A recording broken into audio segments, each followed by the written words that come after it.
Two Gripen E jets suddenly locked onto Russian MiG-31s with Meteor missiles. The Russian pilot screens were flashing warnings like crazy. Everything was turning red. This was an unexpected situation. As the Russian pilots tried to deal with the sudden threat posed by the Gripens, their cockpit threat displays suddenly filled with multiple high-priority contacts. Suddenly, F-35A Lightning IIs appeared.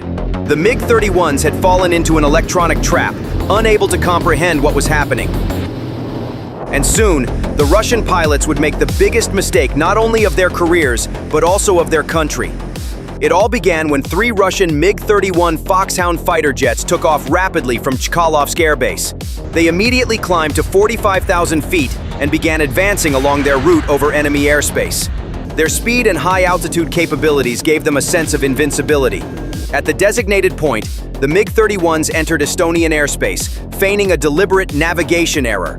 The pilots felt confident and almost bored in their cockpits. Their transponders were off, their formation was aggressive, and their route was specifically designed to play with NATO's nerves. The Russian pilots were aware that they were being closely monitored. This was no secret. However, their critical mistake was completely misinterpreting the nature and purpose of this surveillance. They assumed they would receive a standard NATO warning a few minutes later, perhaps be gently escorted by a pair of F-16 taking off from Lithuania, and then return to their base like heroes after this minor show of force. That's why the pilots were flying at 45,000 feet, which is low altitude for a MiG-31, because they wanted to be found by the F-16. The MiG-31's Mach 2.83 speed and 82,000-foot altitude were impossible for the F-16s to reach. An F-16 jet could not fly above 50,000 feet, which would spoil the Russian pilots' fun. Even if NATO air defense systems could reach the range, it would be very difficult to hit a target at the speed of a MiG-31 at an altitude of 25,000 meters. This is why the Russian pilots were so confident. However, this assumption would soon turn into the biggest mistake of their careers. NATO's Combined Air Operations Center, CAOC UDOM, in Germany, had labeled these three MiG-31s as high priority from the moment they took off from Kaliningrad. But the order given that day was not a standard scramble, emergency takeoff order. The order contained extreme coldness and calculated patience. Allow the targets to enter our airspace. This was not a moment of weakness, it was an invaluable opportunity, and what followed would render the Russian MiG-31 completely useless. As the Russian MiG-31 fleet advanced over the Gulf of Finland, north of Estonia's Hiiumaa Island, every minute spent in Estonian airspace increased the Russian pilots' confidence. The 5th minute. The 10th minute. They were joking on the radios, interpreting NATO's lack of response as cowardice. The powerful Zaslon M passive electronically scanned array, PESA, radars were scanning a wide area, but detecting no threat. The screen showed only civilian traffic and empty space. However, while they were searching for something, they themselves had already been located, classified, and targeted. While they thought they were flying alone in Estonian airspace, they suddenly became the guests of honor at a very crowded party. About 80 kilometers southwest, two F-35s took off from Amari Air Base in Estonia.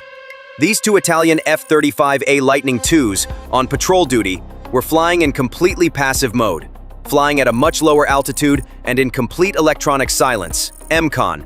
The two Italian F-35s were tracking the MiG-31s step by step. The F-35's AN/APG-81 AESA radars, operating in LPI, low probability of intercept mode, which is nearly impossible to detect, recorded every movement, speed, altitude, and engine heat of the MiGs, creating a weapon-quality target file for them. However, the F-35's presence could not be detected by the MiG-31's older generation radar warning receivers, RWR. Therefore, the Russian pilots did not sense any danger. The F-35s were operating like electronic vacuum cleaners. Every electromagnetic signal emitted by the MiG's radars, data links, and communication systems, every frequency hop, every power fluctuation was being sucked up, recorded, and instantly transmitted via AWACS to NATO intelligence centers for analysis. This was an autopsy of the electronic soul of Russia's most important fighter jet, and the other players on the scene had also taken their places. Dozens of kilometers to the west, two Swedish-made JAS-39 Gripen E aircraft, fed by the Link 16 data link flowing from the F-35s, were flying on a parallel route with their radars turned off. These were no ordinary Gripens. They were the fleet's top-tier versions. While it had no official nickname in aviation circles, it was an open secret that the Gripen E was designed with a single primary adversary in mind: advanced Russian fighters and air defense systems. Its Raven ES-05 AESA radar, sophisticated electronic warfare EW and jamming suite, and most importantly, its ability to use the sensors of all other friendly elements in a network as if they were its own eyes, made it a true Russian hunter. Its mission was to electronically blind the enemy before seeing it, hunt it down using data from the network, and disappear if necessary. A single-word order came from CAOC UDM for the Gripen fighters: engage! Just as the Russian pilots were thinking, this is too easy, the world in their cockpits suddenly collapsed. First, the screens of the Zaslon M radars filled with meaningless signals, interference, and false targets. For a moment, they thought it was a system malfunction, but then their communication systems also cut out with static. Seconds after the electronic attack, the MiG-31's radar warning receivers began screaming at a previously unheard intensity and power with a radar lock. This was not a malfunction. This was an attack. Within seconds, looking out the cockpit windows, they saw two JAS-39 Gripen E aircraft in climb position, their wingtips loaded with the latest generation Meteor and IRIS-T air-to-air missiles. Both Gripen E aircraft had activated their radars and locked onto all three MiGs simultaneously. Without even establishing visual contact, the Gripen E aircraft had completely crippled the MiG-31 fleet's electronic awareness using their advanced electronic warfare suites. They had left them blind and deaf. By the time the Russian pilots noticed them, the Gripens had already moved into ideal firing positions and released their missile locks. It was a complete tactical surprise. As the Russian pilots reeled from the shock of this sudden threat, their threat screens lit up further with the activation of F-35s. Now, they were not only blind and deaf, but also completely trapped. In the midst of this chaos, two Gripen fighters appeared calmly and professionally right next to the MiG-31s, as if on a training flight. The seeker heads of the Meteor missiles under their wings were pointed at the Russian aircraft. The Meteor missiles left the MiG-31s completely helpless because they were traveling at Mach 4+. The Swedish pilot's voice came over the emergency frequency, cold as ice. Russian fighter jets, you have been in Estonian and NATO airspace for 12 minutes. Your electronic systems are under our control. Your radars are inoperative. Multiple missiles are locked on your position. You have one option: return immediately to Russian airspace. This is not a warning, it is an order. For the Russian pilots, that moment was the end of all training, all propaganda, and all assumptions. Their superior speed and altitude were useless. Their powerful radars were no different from piles of metal. Facing them was a force that had already defeated them electronically, trapped them tactically, and now dominated them visually. The leader of the Russian fleet was aware of the tactical disaster he was in. They were outnumbered, technologically inferior, and most importantly, completely unprepared. When they tried to report the situation to their own ground control, the only response they got was the order, "Turn back! Turn back immediately!" Three MiG-31s retreated with a sharp turn, like a flock of birds fleeing a predator. The Gripen fighters did not let them go until they had completely left Estonian airspace. The F-35s, meanwhile, continued to record the entire retreat, the Russian pilots' panicked maneuvers and their communication attempts, shadowing them like invisible specters.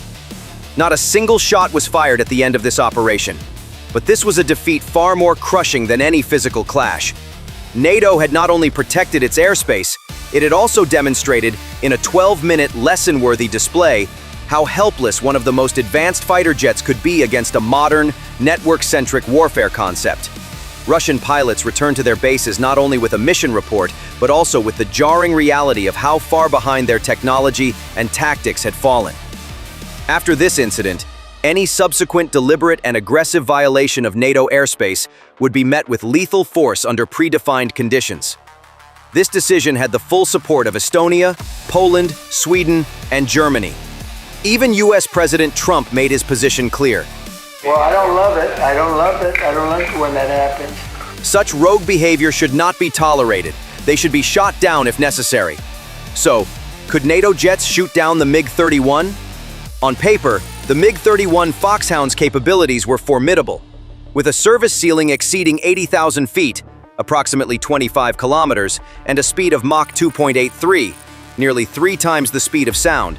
It was the world's fastest and highest-flying operational fighter aircraft.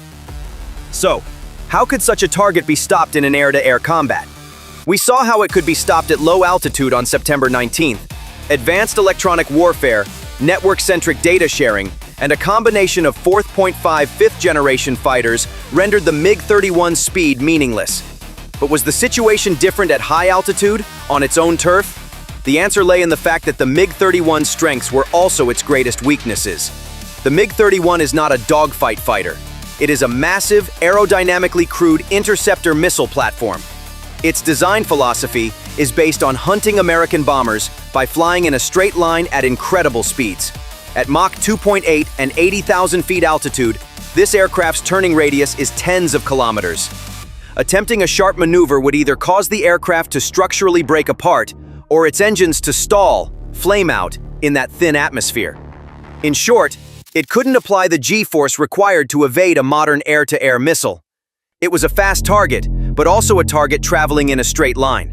On the other hand, its infrared and radar signatures are also a major disadvantage. Physics is unforgiving.